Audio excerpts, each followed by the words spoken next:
of the biggest, most impressive thing that any developer can face is that when he created a very amazing code, built an amazing feature that he's so proud of, he created his PR, so confident it will be approved, and in the end get rejected. And for what? For a spelling mistake.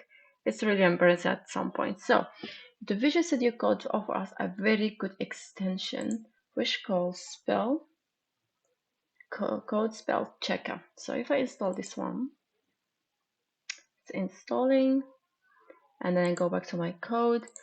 Let's say, for example, I can come here and this index, I'll call it, I don't know, my and you see here it's underlined with a blue line, and that's saying unknown word. Okay, and for example, I say here, I say my name, and it knows this one is correct, and it takes the capitals at the beginning of next word. If I do my name, I don't know what, something else, you see here, now it pick up that the second part of this word, it is unknown word. You see, not my name, but that name with double M, it is unknown.